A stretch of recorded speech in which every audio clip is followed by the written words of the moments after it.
Hello everyone, स्वागत है आप सभी का हमारे यूट्यूब चैनल पे। और जैसा कि आप लोगों ने वोटिंग किया था कि इस चैनल पे मैथ्स कंसेप्ट के वीडियो लाए जाएं, तो हम आपके लिए फर्स्ट वीडियो नंबर सिस्टम यानी बेसिक्स से स्टार्ट करने जा रहे हैं। आज हमारा फर्स्ट वीडियो है मैथ्स कंसेप्ट में, तो नंबर सिस्टम पे शुरू करने जा रहे हैं। नंबर सिस्टम में बेसिक बातें आज आपको बताएंगे। क्या है नंबर सिस्टम, उससे रिलेटेड जो इंपॉर्टेंट बातें हैं जो लोगों को पता ही नहीं होता है, जिसकी वजह से एग्जाम में परेशानी होता है। तो नंबर्स पहले क्या है, पहले नंबर्स बनते कैसे हैं, तो सबसे पहले समझते हैं डिजिट, अंक। डिजिट, तो डिजिट हमारे पास है 10, पूरे 10 डिजिट जो है कितने हैं, 10 है। ये कौन कौन है, 0 1 2 3 4 5 6 7 8 9, ये है डिजिट यानी कि अंक। अंकों के मिलने से संख्याएं बनती है, अंकों के मिलने से संख्याएं बनती है। जब दो अंक, दो से अधिक अंक आपस में मिलेंगे तो एक संख्या बनेगी। तो यहां पे संख्या जो है क्या होगा, संख्या अंकों के मिलने से बनती है, अंकों के मिलने से बनती है।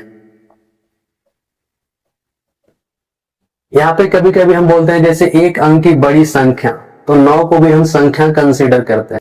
तो संख्या जो है अंकों को मिलने से बनती है। जब अंक मिलते हैं तो संख्या बनती है। इसका मतलब जितना अंक है उसे हम संख्या कंसीडर कर सकते हैं। लेकिन अगर दो अंक की संख्या है जैसे 12 15, तो ये सब अंक नहीं है ना, ये अंकों के मिलने से बनी है। और बड़ी बड़ी संख्याएं बनेगी, 4 अंक की, 10 अंक की।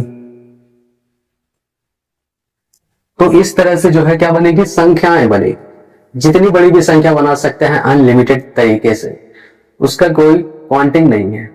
तो संख्या जो होगी अंकों के मिलने से बनती है। अंक जो होते हैं हमारे पास फिक्स है कि वो 10 ही है, 0 1 2 3 4 5 6 7 8 9। अब यहाँ पे नंबर्स जो है दो तरह के होते हैं, इतना अगर आप समझ गए हैं। एक होता है रियल नंबर्स और एक होता है इमेजिनरी। रियल नंबर्स और इमेजिनरी नंबर्स। रियल नंबर्स में होता है वास्तविक संख्या,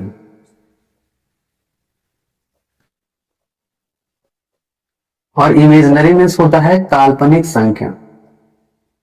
तो ये वास्तविक और काल्पनिक क्या है, what are real and imaginary numbers. Real numbers that means exist in reality, जो सच्ची मुच्ची में है, जिसका अस्तित्व है, वो सब रियल नंबर्स है। और जो कल्पना करके इंसानों ने कैलकुलेशन करके बनाया है, वो सब इमेजिनरी नंबर्स। इमेजिनरी नंबर्स में क्या होता है, रूट के अंदर निगेटिव आता है, रूट के अंदर निगेटिव संख्या जब आता है,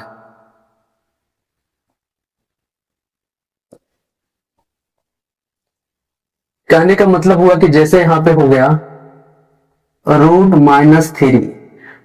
अब रूट लगा हुआ है, अंदर माइनस है, तो उसका एक जो है वास्तविक वैल्यू नहीं हो सकता है, वो एक इमेजिनरी वैल्यू देता है, और ये होता है इमेजिनरी नंबर। इसके बारे में आप जो है 12वीं क्लास 12th क्लास में, इंटरमीडिएट क्लास में आप पढ़े होंगे। रियल नंबर जो होता है -इन्फिनिट से लेके +इन्फिनिट तक होता है, ये इंफिनिटी का साइन है, अनंत तक होता है, -इन्फिनिट से लेके +इन्फिनिट। तो जो भी संख्याएं हैं 1 2 3 4 5 से लेके संख महासंख अनलिमिटेड तक, वो सब वास्तविक संख्या है, रियल नंबर्स है, चाहे वो माइनस में हो या प्लस में हो। रूट में भी जितनी संख्याएं आएगी, रूट में हो, फ्रैक्शन में हो, √3 √7 i/3 22/13, ये सब जो है क्या है, ये सब वास्तविक संख्या है, रियल में एग्जिस्ट करती है। जैसे ही रूट के अंदर नेगेटिव संख्या आज जब आता है, √-3 √-5 √-समथिंग, तो वो हो जाता है इमेजिनरी, काल्पनिक। इसके बारे में आप 12th क्लास में पढ़े होंगे और इसकी जरूरत हमें नहीं है। आगे बढ़ते हैं, अगर आप इसको नोट करना चाहें तो नोट कर सकते हैं।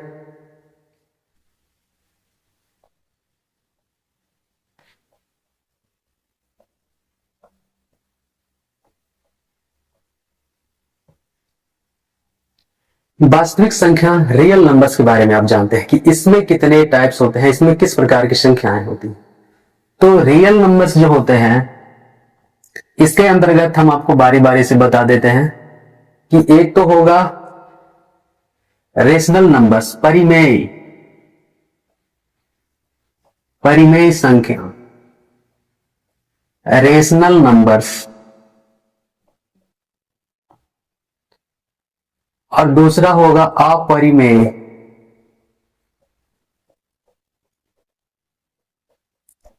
Irrational numbers. इसके दो पार्ट होते हैं, एक रेशनल यानी परिमेय संख्या और एक इरेशनल यानी अपरिमेय संख्या। परिमेय संख्या कहने का मतलब होता है कोई भी संख्या जिसको हम बटा के रूप में लिख सकते हैं, p बटा q के फॉर्म में, p बटा q के फॉर्म में लिख सकते हैं। q not equal to 0, p और q जो है पूर्णांक है, p और q जो है पूर्णांक है। पूर्णांक मतलब इंटीजर। अब ये पूर्णांक क्या है ये थोड़ा आगे देखेंगे, इंटीजर क्या है वो आगे पढ़ते हैं। अभी इसको p बटा q के फॉर्म में लिख सकते हैं, जहां q नॉट इक्वल टू 0 है, q नीचे जो है 0 नहीं होना चाहिए। और ये अपरिमेय संख्या जो होती है, इरेशनल नंबर्स, ये जो है रूट वाली संख्याएं होती है जिसका पूर्ण मान नहीं होता है, जैसे √3, √5, √29, √47। ये जितना रूट वाली संख्याएं हैं वो सब अपरिमेय संख्या है, इरेशनल नंबर्स। और ये जो है √3, √5, √9, √47, √4 जो है नहीं होगा अपरिमेय संख्या। क्यों नहीं होगा? क्योंकि √4 का वैल्यू क्या हो जाता है, 2 हो जाता है, और 2 क्या है, एक परिमेय संख्या है। इसको 2/1 के रूप में लिख सकते हैं हम। इसको भी हम ऐसे लिख सकते हैं, कोई कहेगा कि हम इसको तो ऐसे लिख सकते हैं √3/1, √3 को, लेकिन √3 जो है क्या है, इंटीजर नहीं है, इंटीजर नहीं है, पूर्णांक नहीं है। अब इंटीजर क्या है ये समझते हैं।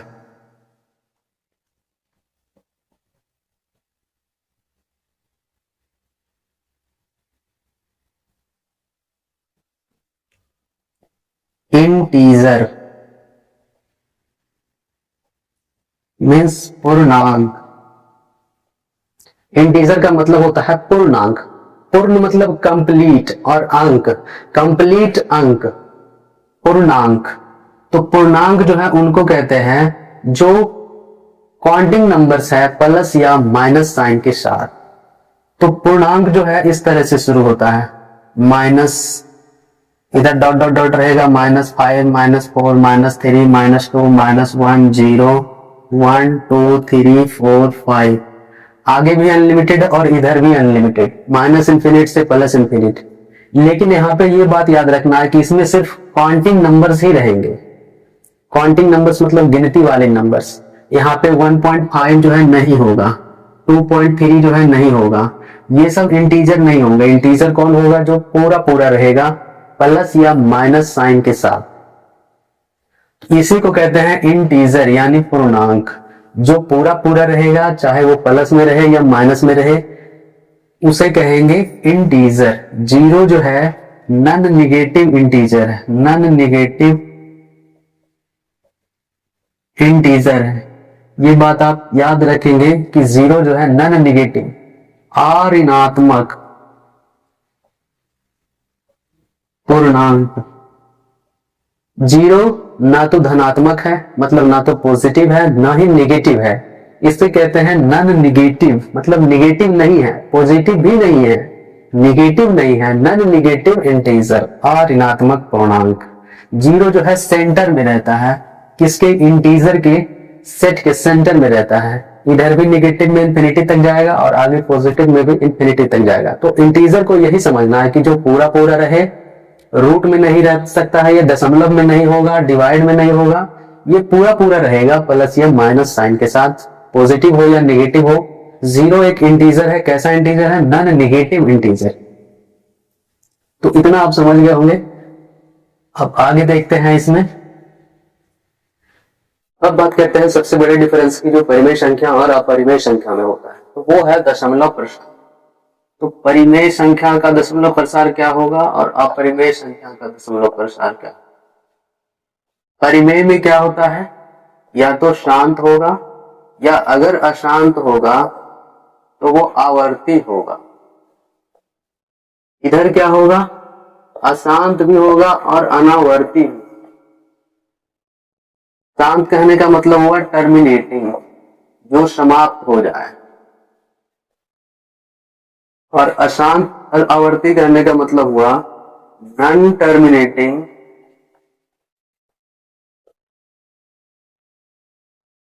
रिपीटिंग, मतलब रिपीट होना शुरू हो जाए। ये है नॉन टर्मिनेटिंग नॉन रिपीटिंग, मतलब शांत भी नहीं होगा और रिपीट भी नहीं। शांत कहने का मतलब जैसे 2.5, 3.732, ये हुआ शांत। एक अंक के बाद जो है दशमलव जाने के बाद रुक गया, यहाँ 3 अंक के बाद जाने के बाद रुक गया। और अशांत आवर्ती कहने का मतलब जैसे 2.3333, ये ऐसे जा रहा है, लिमिटेड, खत्म ही नहीं हो रहा, कट ही नहीं रहा।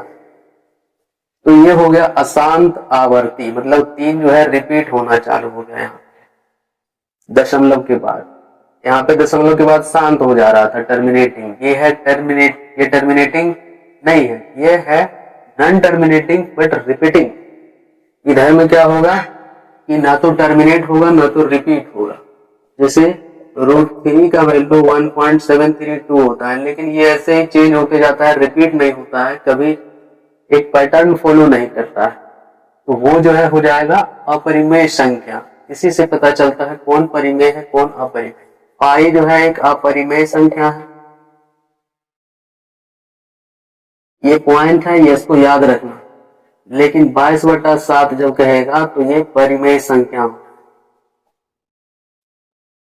यहाँ पे यही ध्यान देना है, जब पूछेगा पाई क्या है तो पाई एक अपरिमेय इरेशनल नंबर है। लेकिन अगर पूछेगा 22/7 क्या है, वो परिमेय संख्या है, क्योंकि वो एक वैल्यू है जो पुट करते हैं अपने आसानी करने के लिए काम। तो पाई एक अपरिमेय संख्या है, लेकिन 22/7 क्या है, परिमेय संख्या। इस चीज को याद रख।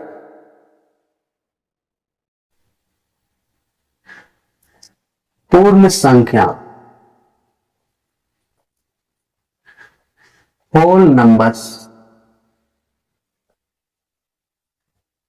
और एक होता है प्राकृत संख्या, नेचुरल नंबर्स। नेचुरल नंबर्स जो होता है, प्राकृत संख्या जो होता है, वो गिनती की संख्या होता है, काउंटिंग नंबर्स होता है, गिनती की संख्या। गिनती की संख्या, गिनती कहां से शुरू होता है, एक से शुरू होता है, 1, एक से लेके 2, 3, 4, 5, 6 अनलिमिटेड तक जाएगा ये। तो ये है प्राकृत संख्या, गिनती की संख्या। जब प्राकृत संख्या में जीरो को शामिल कर लिया जाता है, 0, 1, 2, 3, 4, 5 अनलिमिटेड तक, जब गिनती की संख्या में जीरो को शामिल कर लिया जाएगा तो उसे होल नंबर्स कहें। होल मतलब कंप्लीट, जीरो के बिना जो है नंबर सिस्टम अधूरा है, तो जीरो को जब ऐड कर लेते हैं तो क्या हो जाता है, कंप्लीट हो जाता है, पूर्ण संख्या। Whole numbers, zero whole numbers में आएगा, लेकिन जीरो नेचुरल नंबर नहीं है, जीरो प्राकृत संख्या नहीं है। प्राकृत संख्या 1 से शुरू होती है, पूर्ण संख्या 0 से शुरू होती है। ठीक है, अब यहां पे क्वेश्चन रेज होगा कि 10 तक कितनी पूर्ण संख्या, 10 तक कितनी पूर्ण संख्या है। अब आप कैलकुलेट करके देखिए, काउंटिंग करके देखिए, तो 1 से 10 तक तो 10 है, और जीरो जब उसमें शामिल होगा तो 10 तक जो है कुल कितनी पूर्ण संख्या हो जाएगी, 11 हो जाएगी। तो ये टेक्निकल सवाल है, एग्जाम में आ जाएगा, फंस जाइएगा। तो 10 तक कितनी पूर्ण संख्या है, इसका सही जवाब होगा 11, क्योंकि उसमें जीरो शामिल हो। अब जो है प्राकृत संख्या के बारे में आगे पढ़ते हैं, उसके जो है टाइप्स होते हैं।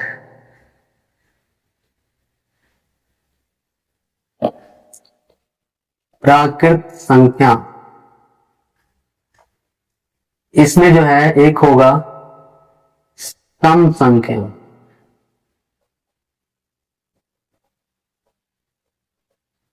विषम संख्या, सम मीन्स इवन नंबर्स और विषम मीन्स ओड नंबर, भाज्य संख्या,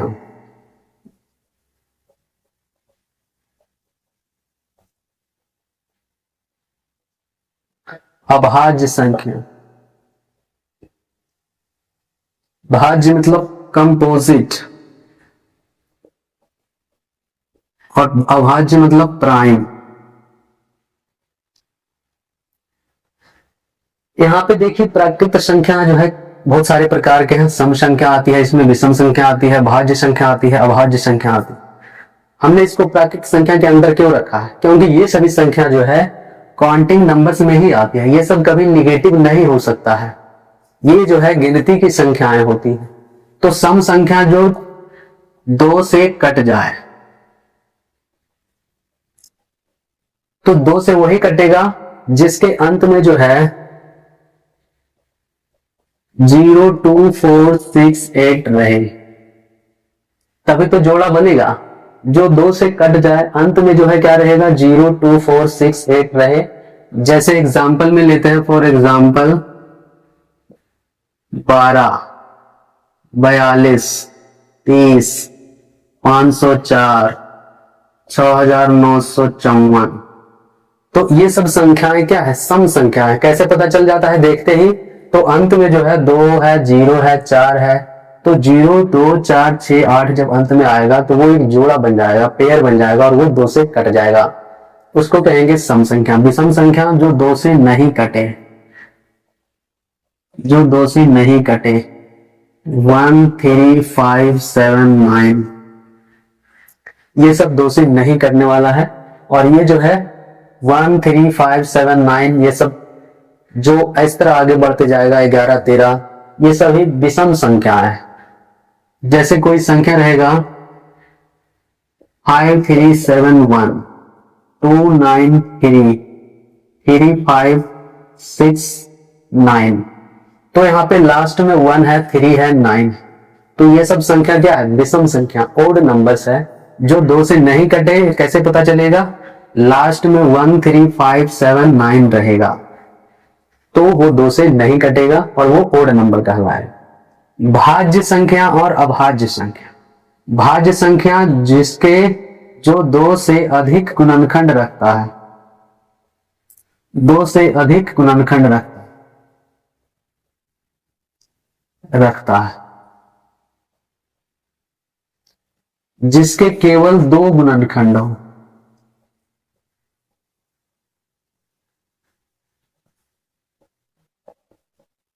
एक और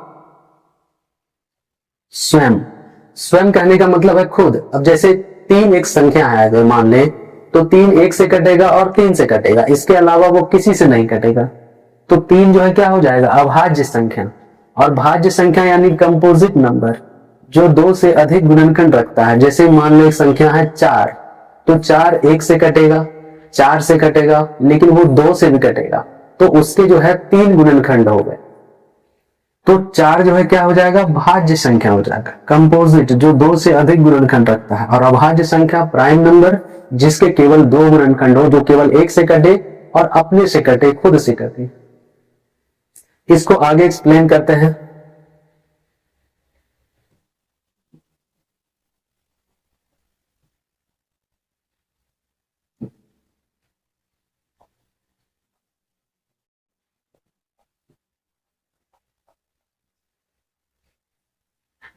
आठ, तो 8 जो है किस किस से कटेगा? यहां पे देखते हैं। 1 से कटेगा, 2 से भी कटेगा, 4 से भी कटेगा, 8 से भी कटेगा। इसके कितने गुणनखंड हो गए?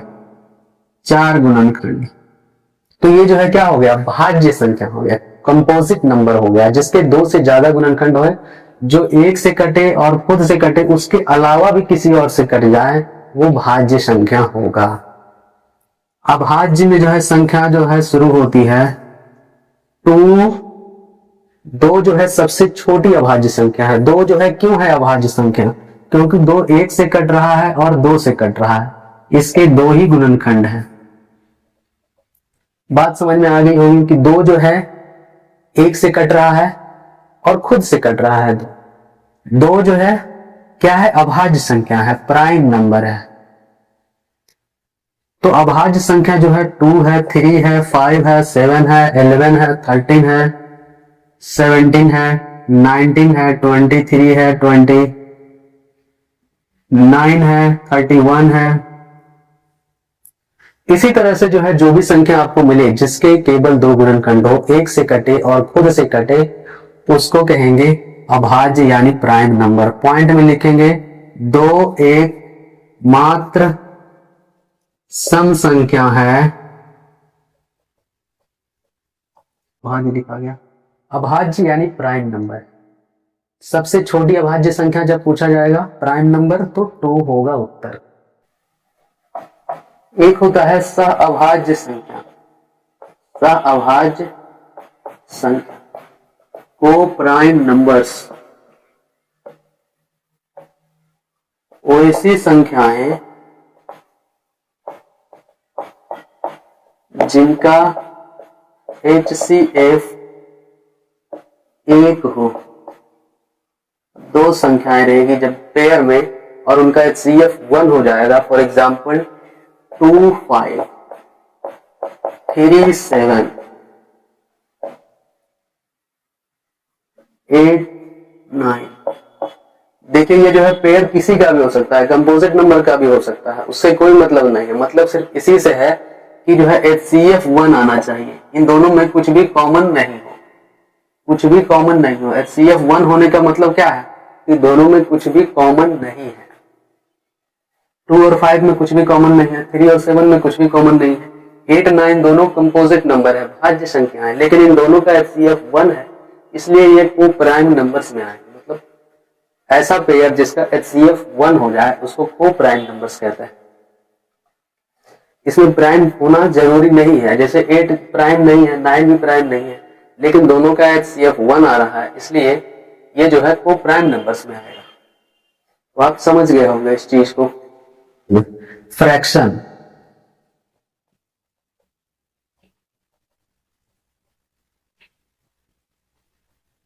फ्रैक्शन मीन्स भिन्न। जब एक चीज को कई लोगों में बांटा जाता है, जैसे मान लो एक रोटी है, एक रोटी को 8 लोगों में बांटना, तो क्या हो जाएगा 1/8। हिस्सा कितना हो जाएगा, प्रत्येक हिस्सा 1/8, प्रत्येक हिस्सा जो होगा 1/8।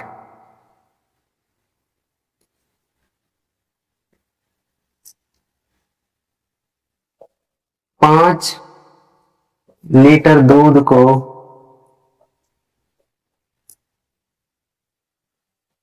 6 लोगों में बांटना, प्रत्येक हिस्सा कितना होगा 5/6। यही है फ्रैक्शन। फ्रैक्शन का मतलब होता है भिन्न, यानी बांटने का जब सिस्टम आता है तो उसको बटा के रूप में लिखते हैं, उसे कहते हैं फ्रैक्शन, भिन्न। इसको हम लिख सकते हैं PYQ। अब यहाँ पे फ्रैक्शन हम आप लोग को क्यों बता रहे हैं, सिर्फ केवल एक वजह से। एक होता है प्रॉपर फ्रैक्शन और एक होता है इम्प्रॉपर। प्रॉपर फ्रैक्शन यहाँ पे पहले यहाँ पे समझते हैं, PYQ के फॉर्म में लिखे हैं तो 1/8 है। ऊपर वाले को कहते हैं अंश और नीचे वाले को कहते हैं हर। Numerator, denominator, DENOMINATOR। तो अंश मतलब नमरेटर, हर मतलब denominator.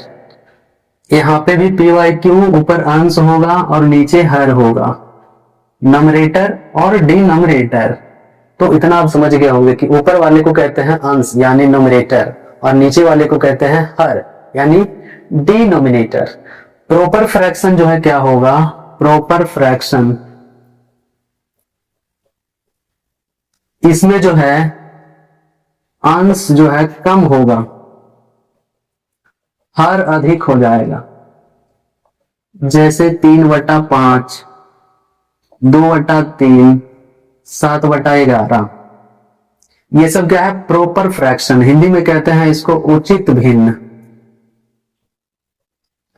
Proper fraction, proper fraction अंश कम होगा, हर अधिक हो जाएगा, तो उसे कहेंगे प्रॉपर फ्रैक्शन उचित भिन्न।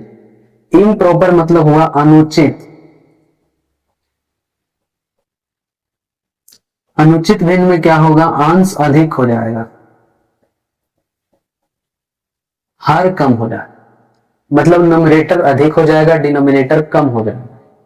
5/3, 3/2, 11/7, ये हो गया इम्प्रॉपर फ्रैक्शन, प्रॉपर फ्रैक्शन। आपको समझ में आ गया होगा। यहाँ पे आप एक चीज देखेंगे कि प्रॉपर फ्रैक्शन जो है वैल्यू जो है इसका 1 से कम होता है, और इम्प्रॉपर फ्रैक्शन में वैल्यू 1 से अधिक होता है, क्योंकि 5/3 करेंगे तो 1 पॉइंट समथिंग आएगा। तो इम्प्रॉपर फ्रैक्शन में वैल्यू जो है 1 से अधिक होगा, प्रॉपर फ्रैक्शन में वैल्यू 1 से कम होगा। आपको ये बात समझ में आ गई होगी। आप इसको नोट कर लेंगे कि जो प्रॉपर फ्रैक्शन होगा उसका वैल्यू हमेशा 1 से कम होगा, और इम्प्रॉपर फ्रैक्शन उसका वैल्यू 1 से अधिक होगा, क्योंकि इसमें नंबरेटर अधिक हो रहा है, डिनोमिनेटर से अंश अधिक हो रहा है, हर कम हो रहा है। तो अंश कम हो जाएगा, हर अधिक हो जाएगा, तो वो कहलाएगा प्रॉपर फ्रैक्शन। अंश जब अधिक हो जाएगा, हर कम हो जाएगा, तो उसे कहेंगे इम्प्रॉपर फ्रैक्शन, उसका वैल्यू 1 से अधिक हो जाएगा। तो ये कंसेप्ट आपको समझ में आ गया होगा।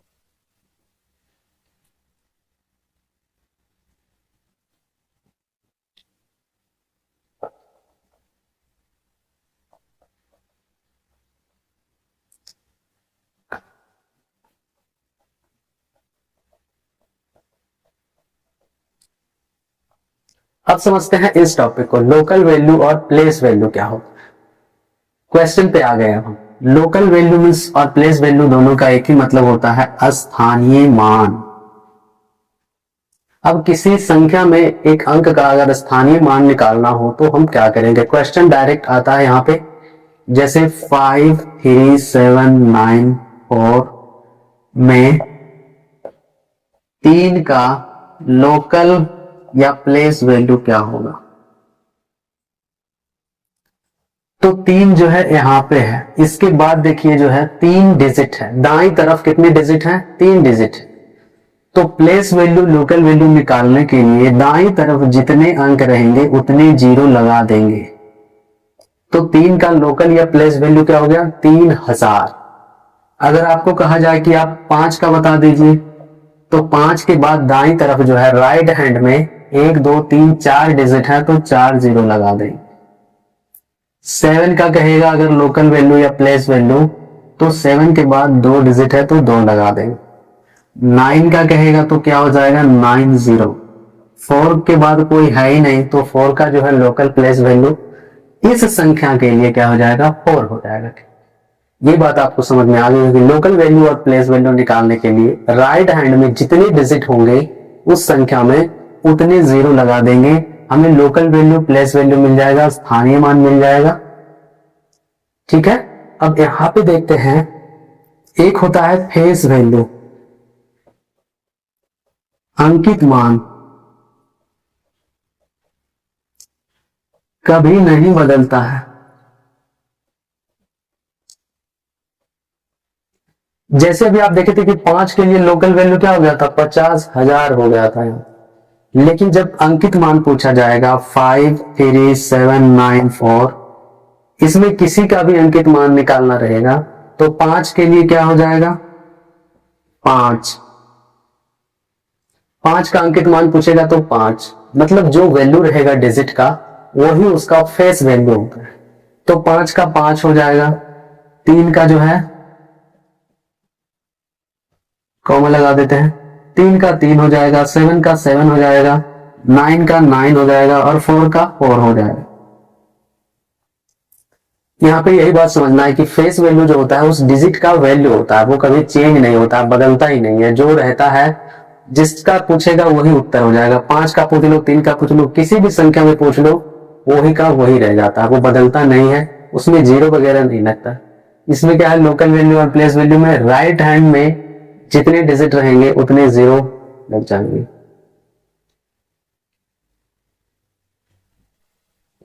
नेक्स्ट कंसेप्ट है एडिटिव इनवर्स।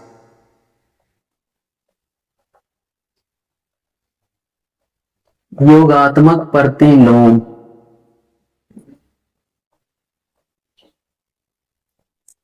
योगात्मक प्रतिलोम एडिटिव इनवर्स क्या है?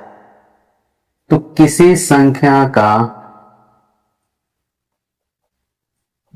विपरीत चिन्ह वाला मान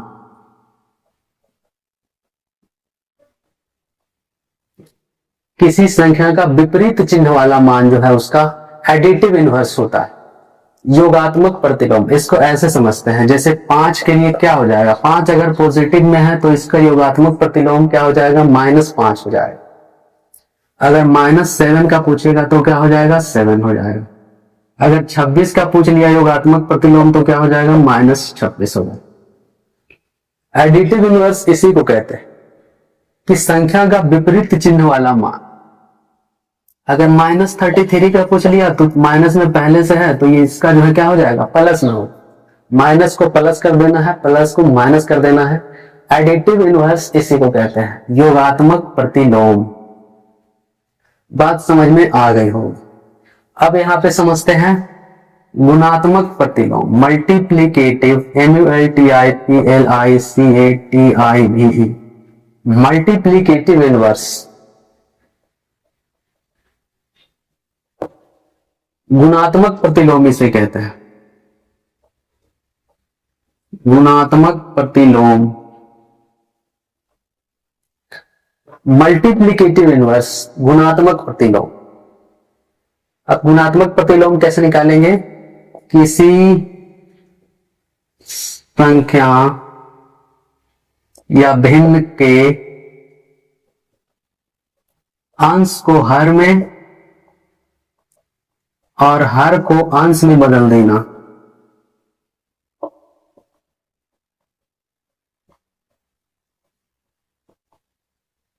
क्या बात समझ में आई? अंश को हर में बदल देना है, हर को अंश में बदल देना है, नोमिनेटर को डिनोमिनेटर में चेंज कर देना है, नोमिनेटर को डिनोमिनेटर को नोमिनेटर में चेंज कर देना। कैसे करना है, जैसे यहाँ पे मान लिया पूछ लिया 5 का जो है गुणात्मक प्रतिलोम, तो ये 5 है, इसके नीचे कुछ नहीं है, यहाँ पे हर हमें दिखाई नहीं दे रहा है, तो जब कुछ नहीं होता है वहां पे 1 कंसीडर करते हैं। तो ये 5 का अगर गुणात्मक प्रतिलोम अगर हम निकालेंगे तो कितना आ जाएगा, 1/5। कैसे निकाले, 5 जो है अंश है, 1 हर है, अंश को हर में बदल दिया, हर को अंश में बदल दिया। ये हो गया गुणात्मक प्रतिलोम, मल्टीप्लीकेटिव इनवर्स। अगर पूछा 2/3 का, तो यहां पे तो क्लियर दिख रहा है, हर को अंश में बदल देना है, अंश को हर में बदल देना है।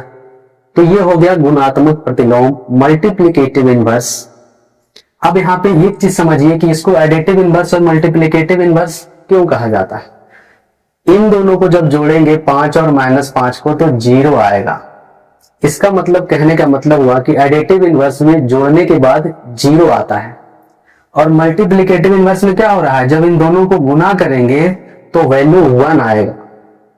किसी संख्या और उसके गुणात्मक प्रतिलोम का गुणनफल क्या होगा, 1, और किसी संख्या और उसके योगात्मक प्रतिलोम का योगफल क्या होगा, 0।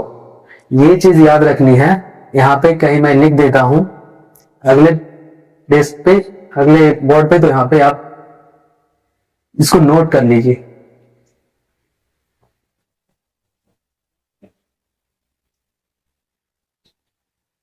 स्टार पॉइंट में लिख देता हूं, एक संख्या और उसके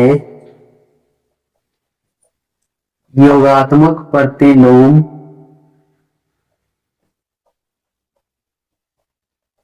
का योगफल बराबर 0।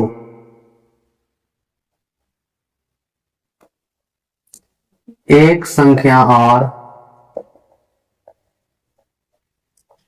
उसके गुणात्मक प्रतिलोम का गुणनफल क्या हो जाएगा, 1 हो जाएगा। इतना आपको समझ में आ गया होगा। योगात्मक प्रतिलोम मींस एडिटिव इनवर्स और गुणात्मक प्रतिलोम मींस मल्टीप्लिकेटिव इनवर्स। अब बार बार इंग्लिश तो नहीं लिख सकते, ये डिजिटल बोर्ड तो है नहीं, तो यहां पे यही चीज याद रखना है कि एक संख्या और उसके योगात्मक प्रतिलोम का योगफल कितना होगा, 0 होगा, और एक संख्या और उसके गुणात्मक प्रतिलोम का गुणनफल कितना होगा, 1 हो। अब यहां पे एक सवाल आता है कि एक संख्या जिसका योगात्मक प्रतिलोम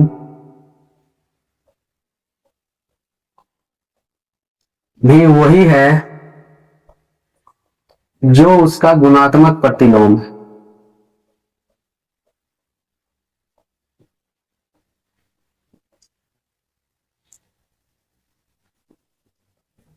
अब हमें एक ऐसी संख्या ढूंढना है जिसका योगात्मक प्रतिलोम भी वही है जो उसका गुणात्मक प्रतिलोम। क्या ऐसा संभव है? तो आइए देखते हैं। मान लेते हैं कि जो है कोई संख्या है x, तो इसका जो है एडिटिव इनवर्स क्या होगा? -x होगा, और इसका जो है मल्टीप्लीकेटिव इनवर्स क्या होगा? 1/x होगा। इतना तो आप समझ गए होंगे। एडिटिव इनवर्स यानी योगात्मक प्रतिलोम माइनस चिन्ह लग जाएगा, और मल्टीप्लीकेटिव इनवर्स जो है 1/x हो जाएगा, मतलब गुणात्मक प्रतिलोम। ये गुणात्मक प्रतिलोम 1/x है और योगात्मक प्रतिलोम -x है। अब यहाँ पे इक्वेशन क्या बनेगा? -x is equal to 1/x, इसीलिए x² इज इक्वल टू -1। अब देखिए कि क्या x कोई ऐसी संख्या हो सकती है जिसका स्क्वायर -1 हो?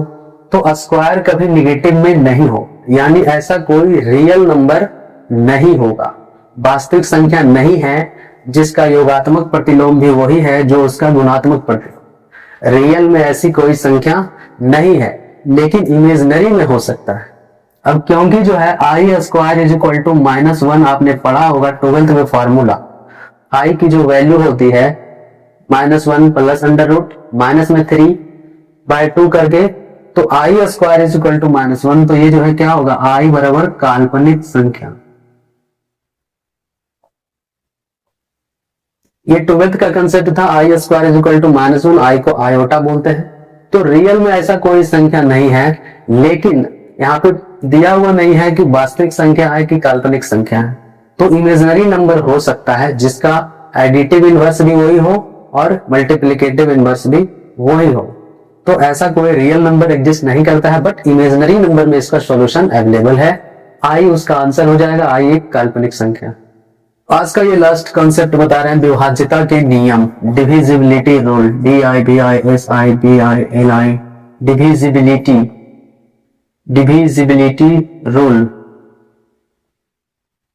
विभाज्यता के नियम। कैसे पता करेंगे कोई संख्या किसी से कटने वाली है कि नहीं कटने वाली है? तो विभाज्यता का नियम 2 से क्या है? अंत में जो है क्या रहेगा? 0 2 4 6 8 रहेगा।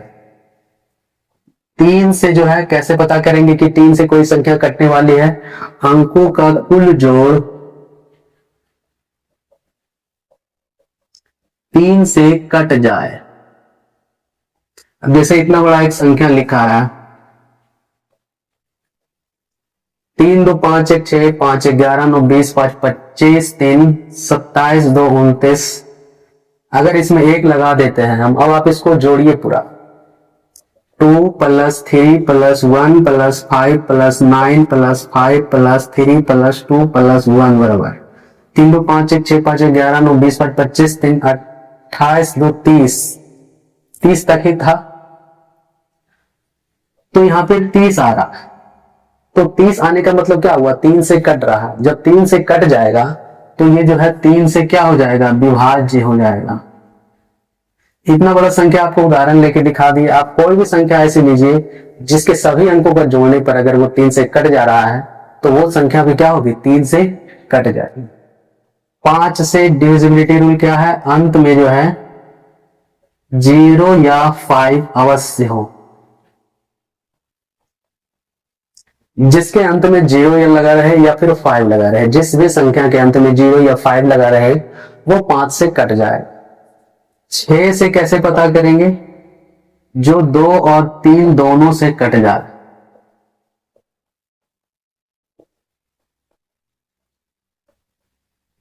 अब जैसे यहां पे एक संख्या लेते हैं 432, तो पहले चेक करेंगे कि ये 2 से कट रहा है कि नहीं। तो लास्ट में जो है 0 2 4 6 8 एक सम संख्या है अगर, तो वो 2 से तो कटेगा ही। अब चेक करेंगे कि जो है ये 3 से कट रहा है कि नहीं। तो 4 3 7 2 9 जो है 3 से कट जाता है। इसका मतलब ये 2 से भी कट रहा है और 3 से भी कट रहा है, तो ये जो है 6 से क्या हो जाएगा, विभाज्य हो जाएगा, यानी 6 से भी ये पूरा पूरा कट जाएगा, रिमाइंडर 0 आ जाए। तो ये 6 से चेक करने का तरीका है। यहाँ पे 4 जो है छूट गया है, 4 का हम बता देते हैं अभी।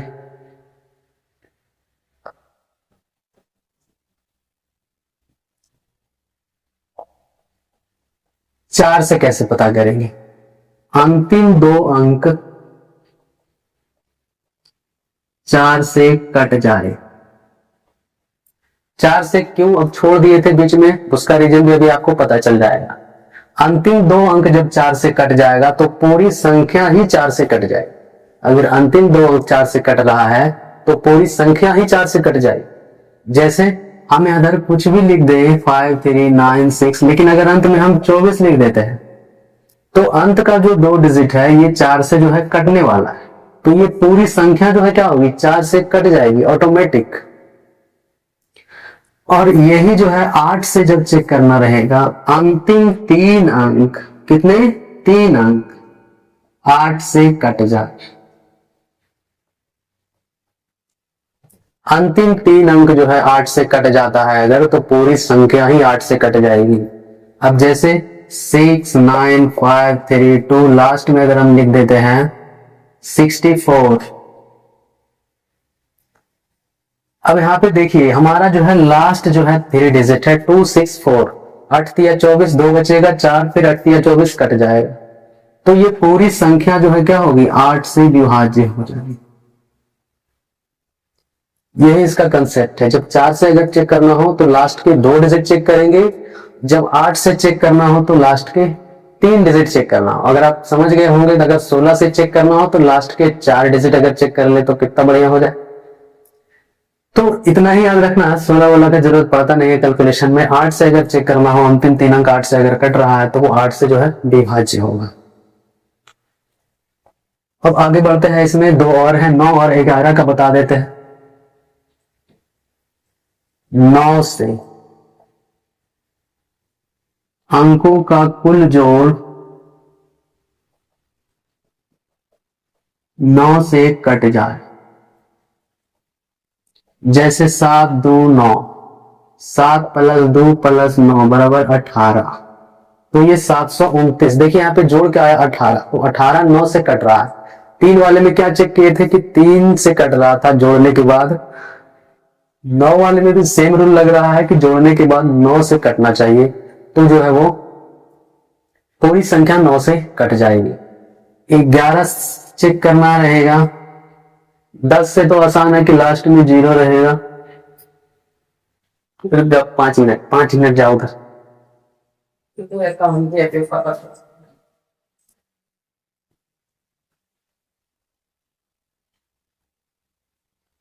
11 से अगर चेक करना रहेगा तो कैसे करेंगे, तो इकाई अंकों का जोड़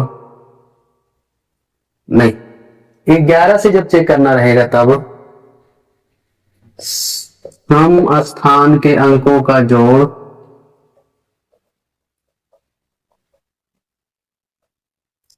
और विषम स्थान के अंकों का जोड़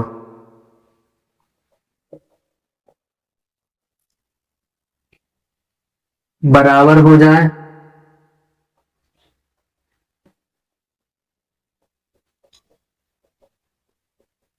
या अंतर 11 से कटे। ये थोड़ा जटिल है, 11 से डिविडेड थोड़ा सा जटिल है। कैसे जटिल है, जैसे यहां पे देखते हैं एक संख्या है 1331, तो कह रहा है सम स्थान के अंकों का जोड़ और विषम स्थान के अंकों का, तो सम जो है 2 4, राइट हैंड साइड से कैलकुलेट करना है इधर साइड से, तो ये जो है सम स्थान है, ये सम है, ये भी सम स्थान के है, और ये 1 है, यहां पे 1 है।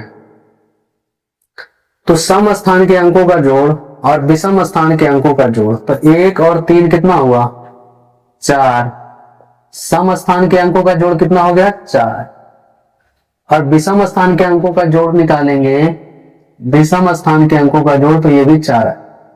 देखिए यहां पे दोनों बराबर आ गए, जब दोनों बराबर आ जाए तो वो संख्या 11 से कटेगी।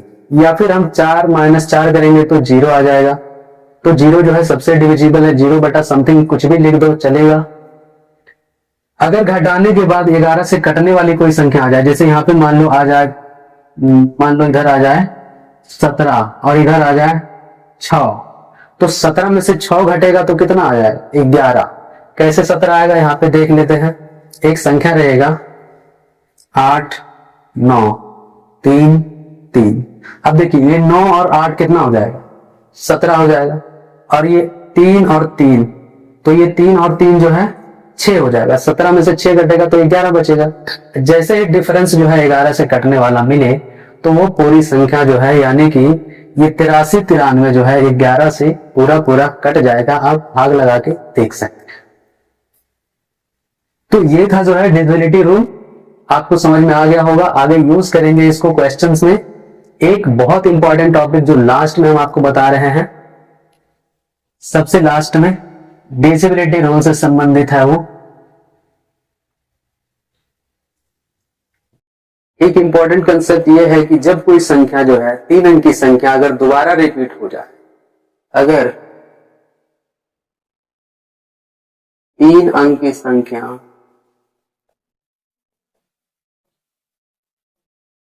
दोबारा रिपीट हो जाए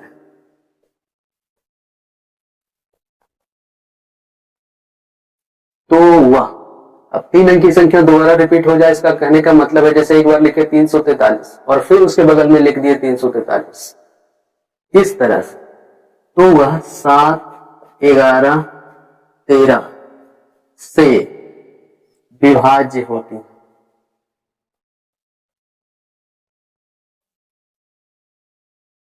7 11 13 से विभाज्य होती है। एग्जाम्पल देंगे जैसे 586 इस फॉर्म में जब कोई रहेगा ए बी सी, तो वो जो है 7 11 13 से विभाज्य, 649।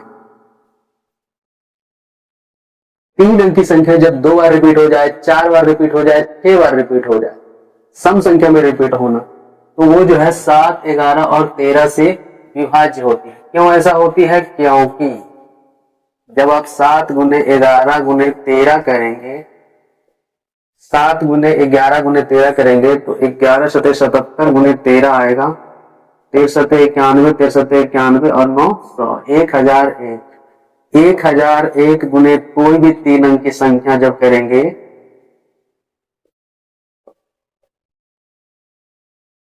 कोई भी 3 अंक की संख्या x बाई जेड करेंगे तो वो इस फॉर्म में आ जाएगा, x बाई जेड, या एबीसी तो एबीसी के फॉर्म में, मतलब 2 बार रिपीट हो जाएगा। 1001 से कोई भी संख्या गुना कर देंगे, 3 अंक का अगर कोई संख्या रहेगा तो वो 2 बार रिपीट हो जाएगा। तो 1001 का फैक्टर है 7 11 13, तो ये तीनों से जो है वो विभाज्य हो जाएगा अगर कोई 3 अंक की संख्या 2 बार रिपीट हो रही।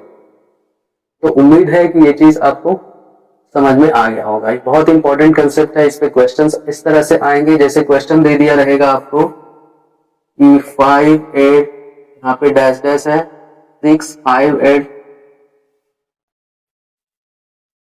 8 6, यह जो है 7 11 और 13 से विभाज्य,